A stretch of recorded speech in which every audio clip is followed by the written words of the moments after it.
গাজায় ইসরায়েলি হামলার প্রতিবাদে উত্তাল অস্ট্রেলিয়ার রাজপথ। 40টির বেশি জায়গায় বিক্ষোভ। দুর্ভিক্ষের মধ্যেও অব্যাহত ইসরায়েলি আগ্রাসন। একদিনে নিহত 63। কঠোর অভিবাসী বিরোধী নীতি বাস্তবায়নে ট্রাম্পের একের পর এক পদক্ষেপ। এবার শিকাগো শহরে অভিযান জোরদারে মোতায়েন হবে কেন্দ্রীয় বাহিনী। অযৌক্তিক বলছেন মেয়র। কোরিয়া উপদ্বীপে তুঙ্গে উত্তেজনা। ট্রাম্পের সঙ্গে দক্ষিণ কোরিয়ার প্রেসিডেন্টের বৈঠকের আগে দুটি ক্ষেপণাস্ত্র পরীক্ষা উত্তর কোরিয়ার। সরাসরি পর্যবেক্ষণ কিমের। এবং উমরা পালনকারীদের জন্য নতুন ডিজিটাল পরিষেবা সৌদি আরবের। সরাসরি অনলাইনে ভিসার জন্য করা যাবে আবেদন। সহজ হবে আবাসন, পরিবহন বুকিং।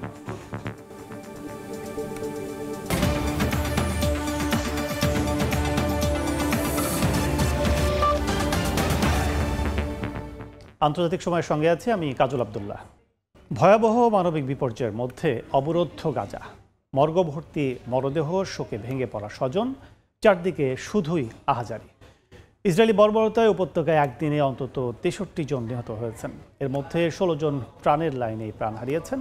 এমন পরিস্থিতিতে গাজার শিশুদের পাশে দাঁড়াতে তুরস্কের ফার্স্ট লেডি এমিনে এরদোয়ান যুক্তরাষ্ট্রের ফার্স্ট লেডি মেলানিয়া ট্রাম্পকে আবেগঘন চিঠি লিখেছেন। এদিকে তেল আবিবে বিক্ষোভকারীদের হামলার শিকার হয়েছেন ইসরায়েলের কঠোরপন্থী নিরাপত্তা মন্ত্রী ইতামার বেন গভির। গাজার নাসের হাসপাতালের মর্গে অসংখ্য মরদেহ, চারপাশে শোকাহত স্বজনদের হাহাকার। কান্নায় ভেঙে পড়া নারীরা সন্তানকে জড়িয়ে ধরছেন। কেউ আবার একসঙ্গে হারিয়েছেন পুরো পরিবার। শিশুর লাশ কাঁধে তুলতে তুলতে ভেঙে পড়ছেন বাবারা। কোথাও আবার ধসে পড়া ভবনের ভেতর থেকে বের করা হচ্ছে প্রাণহীন দেহ। ইসরায়েলি বিমান হামলায় খান ইউনিস, দের আল বালা ও গাজা সিটির ঘরবাড়ি পরিণত হয়েছে ধ্বংসস্তূপে। বেঁচে যাওয়া অনেকে আবারও বাস্তুচ্যুত। রাস্তায় ছুটছে শিশু আর বৃদ্ধরা। ধোঁয়ার কুণ্ডুলিতে ঢেকে গেছে শহরের আকাশ। গাজার উত্তরাংশের সাংবাদিক খালেদ আল মাদহুন নিহত হয়েছেন ইসরায়েলি সেনাদের গুলিতে। চলমান সংঘাতে এতদিনে প্রাণ হারিয়েছেন অন্তত 270 সাংবাদিক। অন্যদিকে খাদ্য সহায়তার জন্য জিকিম এলাকায় লাইন ধরেছেন হাজারো মানুষ। হতাশ হয়ে ফিরে যাচ্ছেন খালি হাতেই অনেকে। সর্বত্র দুর্ভিক্ষের ভয়াবহ চিত্র। ক্ষুধায় কাতর অসংখ্য শিশু। জাতিসংঘ সমর্থিত সংস্থা আইপিসি বলছে, গাজা সিটি ইতিমধ্যেই দুর্ভিক্ষের কবলে, আর তা দ্রুত ছড়িয়ে পড়ছে দক্ষিণে। শনিবার কফার মালাল গ্রামে সিনাগগে যাওয়ার পথে ইসরায়েলের কট্টর ডানপন্থী নিরাপত্তা মন্ত্রী ইতামার বেন গভির মুখোমুখি হন বিক্ষোভকারীদের। চিৎকার চেঁচামেচিতে এক পর্যায়ে মন্ত্রী নিজেও রেগে বিক্ষুব্ধ গ্রামবাসীর দিকে তেড়ে যান। জিম্মিদের ফেরত আনার দাবির পাশাপাশি গ্রাম থেকে বেন গভিরকে বের করে দেওয়ার জন্য বিভিন্ন প্রতিবাদী স্লোগান দেন গ্রামবাসী। মালিহা সুহরওয়ার্দী, সময় সংবাদ। গাজা ইসরায়েলের আগ্রাসন বন্ধ ও স্বাধীন ফিলিস্তিন রাষ্ট্রের দাবিতে ব্যাপক বিক্ষোভ হয়েছে অস্ট্রেলিয়ায়। রোববার দেশটির 40টিরও বেশি জায়গায় হাজারো মানুষ জমায়েত হন। অস্ট্রেলিয়া থেকে SM আমিনুল রুবেলের রিপোর্ট।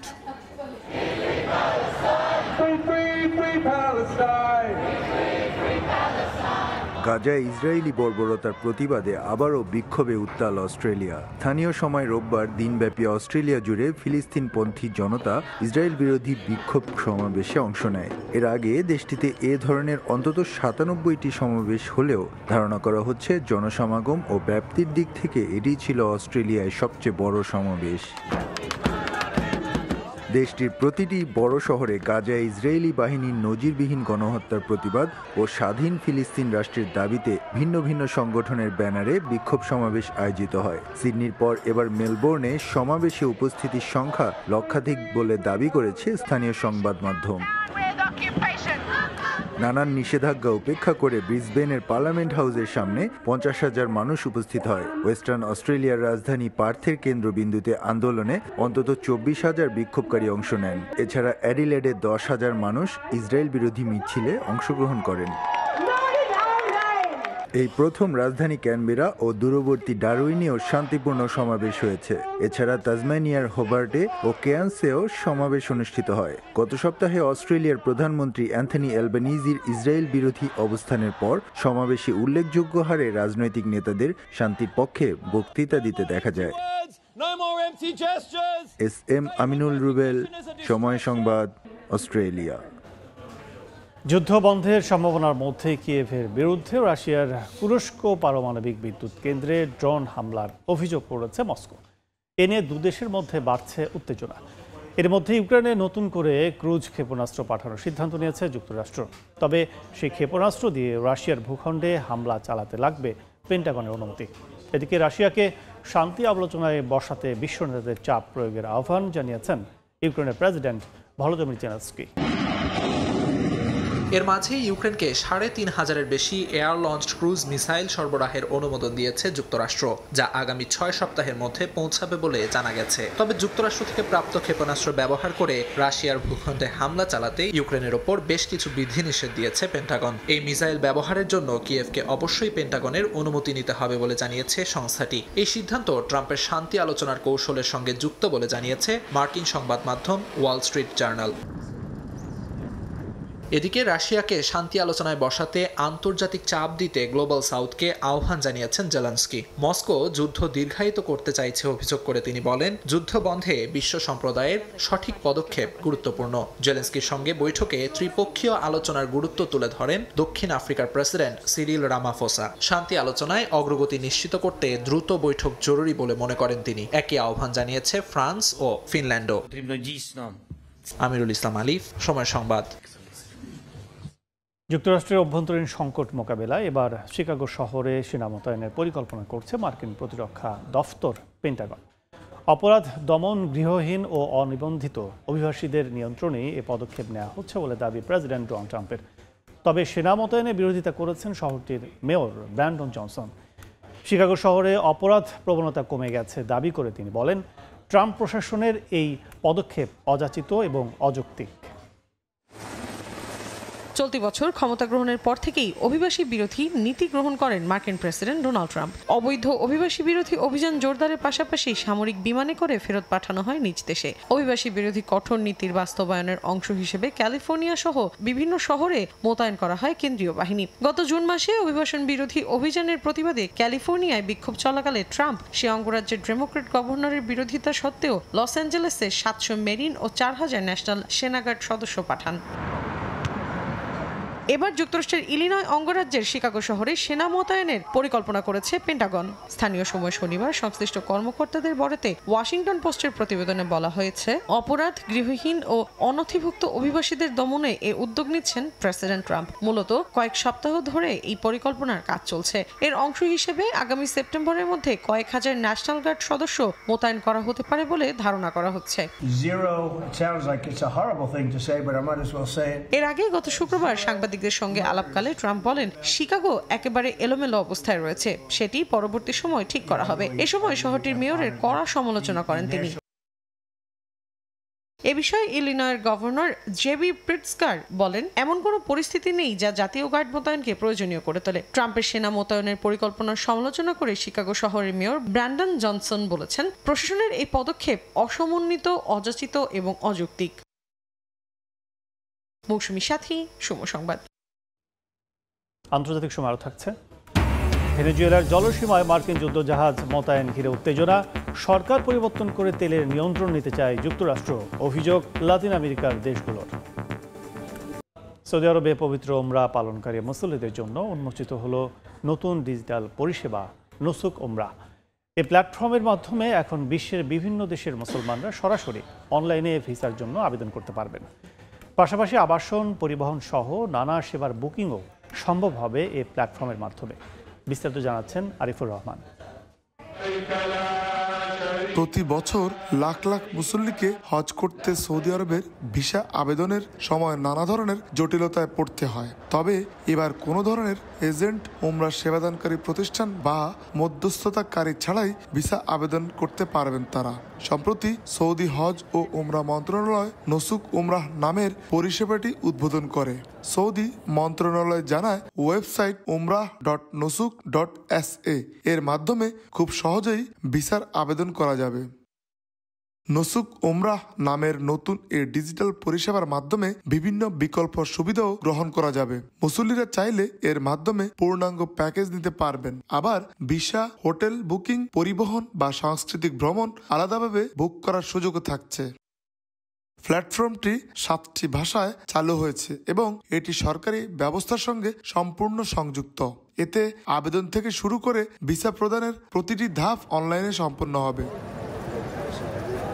সৌদি মন্ত্রণালয় জানিয়েছে অর্থ পরিশোধের ক্ষেত্রে একাধিক বিকল্প সহ এই উদ্যোগ উমরা যাত্রাকে করবে আরো মসৃণ ও নিরাপদ। সংশ্লিষ্টরা বলছেন এটি সৌদি আরবের ভিশন 2030 এর অংশ হিসেবে বাস্তবায়িত হচ্ছে, যার লক্ষ্য দেশটিতে পরিষেবার মান উন্নয়ন এবং ক্রমবর্ধমান মুসলিম সম্প্রদায়কে নিরাপদে উমরা পালনের সুযোগ করে দেওয়া।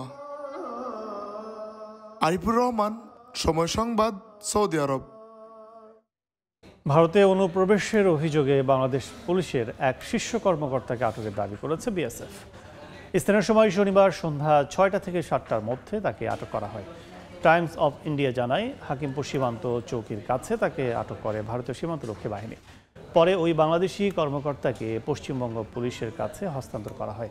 তাকে উত্তর 24 পরগনার স্বরূপনগর থানায় রাখা হয়েছে। বিএসএফের কর্মকর্তার বরাত দিয়ে গণমাধ্যমটি আরও জানায়, তল্লাশি চালিয়ে তার কাছে বাংলাদেশ পুলিশের পরিচয়পত্র পাওয়া গেছে, তবে তার পরিচয় প্রকাশ করা হয়নি। তিনি বর্তমান না সাবেক কর্মকর্তা সেটিও নিশ্চিত করা হয়নি। দক্ষিণ কোরিয়ার সঙ্গে তীব্র উত্তেজনার মধ্যে আবারও নতুন 2টি ক্ষেপণাস্ত্রের পরীক্ষা চালিয়েছে উত্তর কোরিয়া। স্থানীয় সময় শনিবার এই উৎক্ষেপণটি সরাসরি পর্যবেক্ষণ করেন দেশটির সর্বোচ্চ নেতা কিম জং উন। এ বিষয়ে দেশটির রাষ্ট্রীয় গণমাধ্যম KCNA জানায়, ক্ষেপণাস্ত্রগুলোতে উন্নত যুদ্ধ সক্ষমতা এবং অনন্য প্রযুক্তি ব্যবহার করা হয়েছে, যা ড্রোন এবং ক্রুজ মিসাইল ধ্বংস করার ক্ষেত্রে অত্যন্ত কার্যকর। তবে কোথায় পরীক্ষা চালানো হয়েছে সে বিষয়ে বিস্তারিত কিছুই জানা যায়নি। ওয়াশিংটন ডিসিতে যুক্তরাষ্ট্রের প্রেসিডেন্ট ডোনাল্ড ট্রাম্পের সঙ্গে দক্ষিণ কোরিয়ার প্রেসিডেন্ট লি জে মিয়ংয়ের বৈঠকের ঠিক আগ মুহূর্তে এ পরীক্ষা চালালো উত্তর কোরিয়া। গ্রেফতারের পর অসুস্থতার কারণে হাসপাতালে ভর্তি করা হয়েছে শ্রীলঙ্কার সাবেক প্রেসিডেন্ট রনিল বিক্রমাসিংহে। কলম্বোর ন্যাশনাল হাসপাতালে ভর্তি করা হয় তাকে। হাসপাতাল কর্তৃপক্ষ জানায়, পানি শূন্যতা, ডায়াবেটিস, রক্তচাপ সহ নানা সমস্যায় ভুগছেন তিনি। অবস্থার অবনতি হলে তাকে আইসিইউতে নেওয়া হয়, যদিও পরে অবস্থার উন্নতির কথা জানিয়েছে কর্তৃপক্ষ। এর আগে ভয়াবহ আর্থিক অনিয়ম সহ বিভিন্ন অভিযোগের প্রেক্ষিতে গ্রেফতার করা হয় শ্রীলঙ্কার সাবেক এই প্রেসিডেন্টকে। আন্তর্জাতিক সময় আরও থাকছে। দক্ষিণ কোরিয়ায় অভিবাসী শ্রমিকদের সুরক্ষায় নতুন আইন, কর্মক্ষেত্রে নিরাপত্তা ঝুঁকি থাকলে কঠোর শাস্তির বিধান, বাতিল হবে কোম্পানির লাইসেন্স। ভেনেজুয়েলার জলসীমায় মার্কিন যুদ্ধজাহাজ মোতায়েনকে কেন্দ্র করে শুরু হয়েছে তীব্র সমালোচনা। যুক্তরাষ্ট্র এমন পদক্ষেপে বিরোধিতা করেছে লাতিন আমেরিকার দেশগুলো। তাদের অভিযোগ, ভেনেজুয়েলায় সরকার পরিবর্তন ও তেলের নিয়ন্ত্রণ নিতেই এমন পদক্ষেপ নিয়েছে দেশটি। তবে যুক্তরাষ্ট্রের দাবি, লাতিন আমেরিকার মাদক চক্র মোকাবেলা করতেই যুদ্ধ জাহাজ মোতায়েন করা হয়েছে। মার্কিন প্রেসিডেন্ট ডোনাল্ড ট্রাম্পের নির্দেশে ভেনেজুয়েলার জলসীমায় পাঠানো হয়েছে 3টি এজিস গাইডেড মিসাইল ডেস্ট্রয়ার। ওয়াশিংটনের দাবি, এ মোতায়েন লাতিন আমেরিকার মাদক চক্র মোকাবিলার অংশ। তবে ভেনেজুয়েলাকে ঘিরে সামরিক উপস্থিতিকে সরাসরি হুমকি হিসেবে দেখছে প্রতিবেশী দেশগুলো। বুধবার আলবা টিসিপি জোটের জরুরি শীর্ষ বৈঠকে যুক্তরাষ্ট্রের পদক্ষেপের কড়া নিন্দা জানানো হয়। ভেনেজুয়েলার প্রেসিডেন্ট নিকোলাস মাদুরোর প্রতি পূর্ণ সমর্থন পুনর্ব্যক্ত করে জোট বলেছে, কোনো বিদেশি হস্তক্ষেপ গোটা লাতিন আমেরিকা ও ক্যারিবীয় অঞ্চলের স্থিতিশীলতাকে বিপর্যস্ত করবে।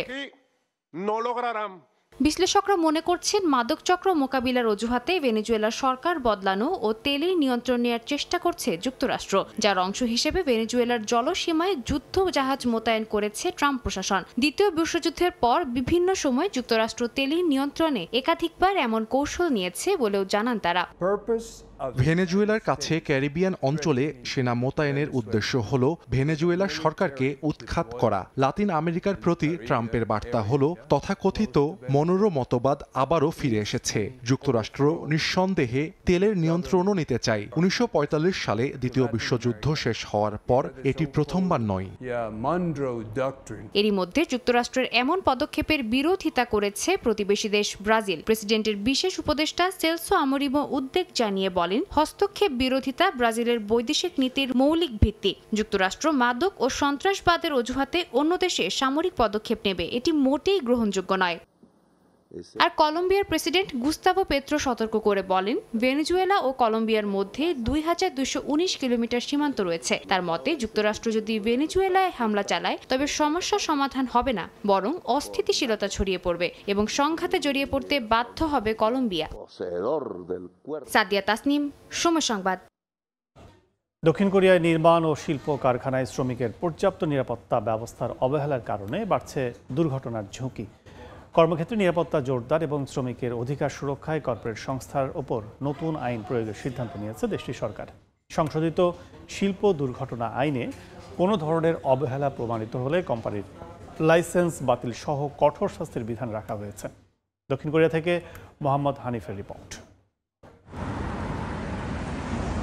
দক্ষিণ কোরিয়ার অর্থনীতির অন্যতম চালিকা শক্তি শিল্প কলকারখানা। এইসব উৎপাদনমুখী শিল্প কলকারখানায় দিনরাত চলে হাজার হাজার শ্রমিকের কর্মযোগ্য।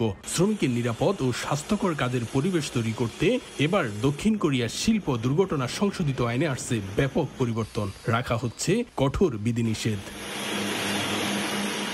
শ্রম মন্ত্রণালয় জানিয়েছে, নিরাপত্তা অবহেলার কারণে দুর্ঘটনা ঘটলে সংশ্লিষ্ট কোম্পানিগুলোকে সরকারি দরপত্র থেকে নিষিদ্ধ করা হবে। এছাড়াও আগামী বছর থেকে সাবধানতাজনিত অবহেলা থাকলে কর্মস্থলে দুর্ঘটনার কারণ সহ বিস্তারিত তদন্ত প্রতিবেদন জনসাধারণের কাছে প্রকাশ করা হবে। এতে কোম্পানির সুনাম ক্ষুণ্ণ হওয়ার ঝুঁকি তৈরি হবে। পাশাপাশি নিরাপত্তা অবহেলা থাকলে কোম্পানির লাইসেন্স বাতিল সহ থাকছে কঠোর শাস্তির বিধান। এছাড়া কর্মক্ষেত্রে দুর্ঘটনায় আহত হলে শ্রমিকরা আইন অনুযায়ী সরকার ও কোম্পানির কাছ থেকে ক্ষতিপূরণ দাবি করতে পারবেন। তবে দুর্ঘটনার পর কোম্পানির পক্ষ থেকে দায় এড়ানোর অভিযোগ তুলছেন শ্রমিকরা। আমার কোম্পানি আমাকে চিকিৎসা করার সুযোগ না দিয়ে আমাকে রিলিজ দিয়ে দেয়, যার কারণে আমি অনেকটা ক্ষতিগ্রস্ত হই। অধিকাংশ কোম্পানিতে দেখা যায় দুর্ঘটনার শিকার হলে মালিক পক্ষ শ্রমিকদের সহযোগিতা না করে চাকরিচ্যুত করে থাকে। তাই শুধু আইন থাকলে হবে না, কোম্পানিগুলো তা মানছে কিনা এখন সেটাই দেখার বিষয়। কর্মসংস্থান ও শ্রম মন্ত্রণালয়ের তথ্য অনুযায়ী নিয়োগকর্তাদের নিরাপত্তা ও স্বাস্থ্যবিধি লঙ্ঘনের কারণে গত 3 বছরে দেশটিতে 1831 জন শ্রমিকের মৃত্যু হয়েছে। শুধু গত বছরেই রেকর্ড সংখ্যক দুর্ঘটনা ঘটে, যার অর্ধেকেরও বেশি নির্মাণ ও উৎপাদন শিল্পে। দক্ষিণ কোরিয়া থেকে মোহাম্মদ হানিফ, সময় সংবাদ। মঙ্গল গ্রহের পরিবেশের আদলে কৃত্রিম বাসস্থান তৈরি করেছে নাসা। ভবিষ্যৎ মিশনের জন্য দ্বিতীয়বারের মতো এমন পরীক্ষা চালাতে যাচ্ছে সংস্থাটি, যেখানে পৃথিবী থেকে বিচ্ছিন্ন হয়ে কাটাতে হবে 1 বছর। পৃথিবীতে বসেই মঙ্গল গ্রহের অভিজ্ঞতা নেয়ার চেষ্টা করা হবে, যা ভবিষ্যতে মঙ্গল গ্রহে বসবাসের জন্য তাদের এই গবেষণা। মঙ্গল গ্রহে একদিন বসতি হবে মানুষের, এই স্বপ্ন নিয়ে নানা সময়ে মঙ্গলে অভিযান চালিয়েছে বিশ্বের বিভিন্ন দেশ। নানা সংস্থা মানব সভ্যতাকে মঙ্গলে নিয়ে যাওয়ার পরিকল্পনা করছে অনেক বছর ধরে। তবে এই প্রতিযোগিতায় এগিয়ে রয়েছে মার্কিন মহাকাশ গবেষণা সংস্থা নাসা। মঙ্গল গ্রহে মানুষ পাঠালে তারা কিভাবে জীবনযাপন করবে, এসব নিয়ে গবেষণা চালিয়ে যাচ্ছে সংস্থাটি। সেই পরিকল্পনার অংশ হিসেবেই মঙ্গলের আদলে কৃত্রিম বাসস্থান তৈরি করেছে মার্কিন এই সংস্থাটি। যুক্তরাষ্ট্রের টেক্সাসে 3D মডেলে বানানো হয় কৃত্রিম বাসস্থান, যেখানে মঙ্গল গ্রহের আদলে করা হয়েছে পরিবেশ। গণমাধ্যমের সামনে তুলে ধরা হয় প্রকল্পটি। চলতি বছরের অক্টোবরে 1700 বর্গফুটের এই ঘরে 4 সদস্যের একটি দল বিচ্ছিন্নভাবে কাটাবেন পুরো 1 বছর। নিত্যদিনের কাজ সারতে হবে এই ঘরেই। এছাড়া খাদ্য ও পানির মজুদ থাকবে সীমিত। মঙ্গলে মানুষের বসবাসের জন্য বাস্তব অভিজ্ঞতা নেওয়া হবে এই ঘর থেকে। নাসা তাদের প্রথম পরিকল্পনা সম্পন্ন করেছে 2024 সালের জুলাইয়ে।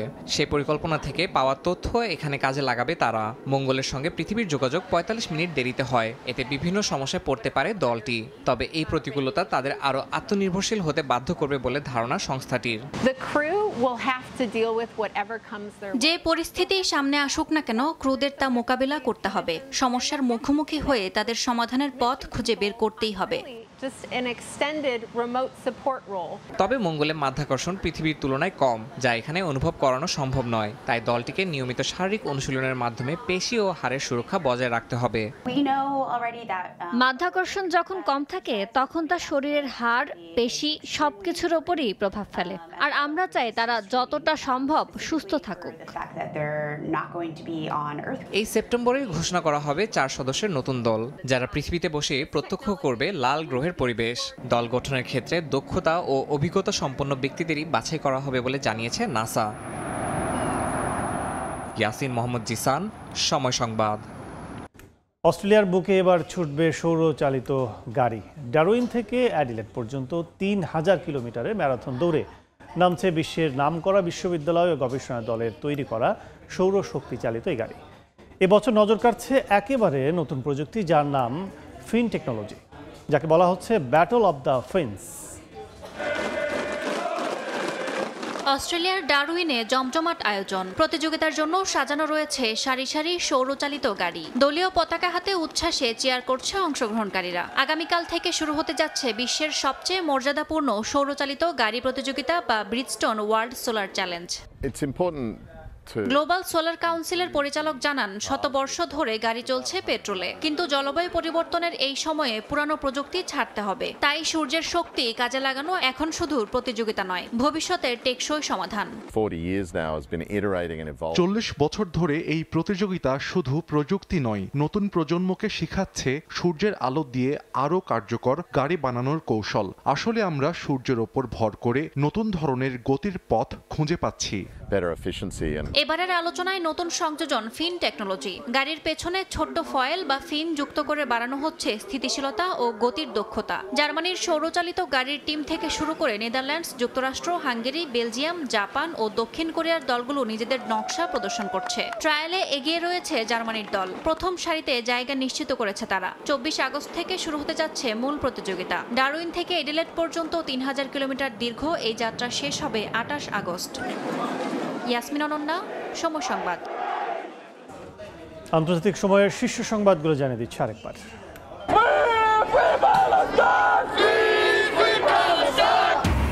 গাজায় ইসরায়েলি হামলার প্রতিবাদে উত্তাল অস্ট্রেলিয়ার রাজপথ। 40টির বেশি জায়গায় বিক্ষোভ।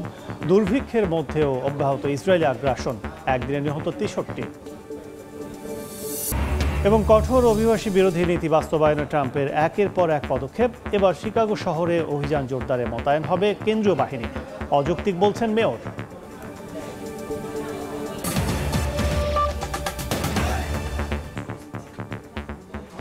এই ছিল আন্তর্জাতিক সময়। সঙ্গে থাকুন সময়ের।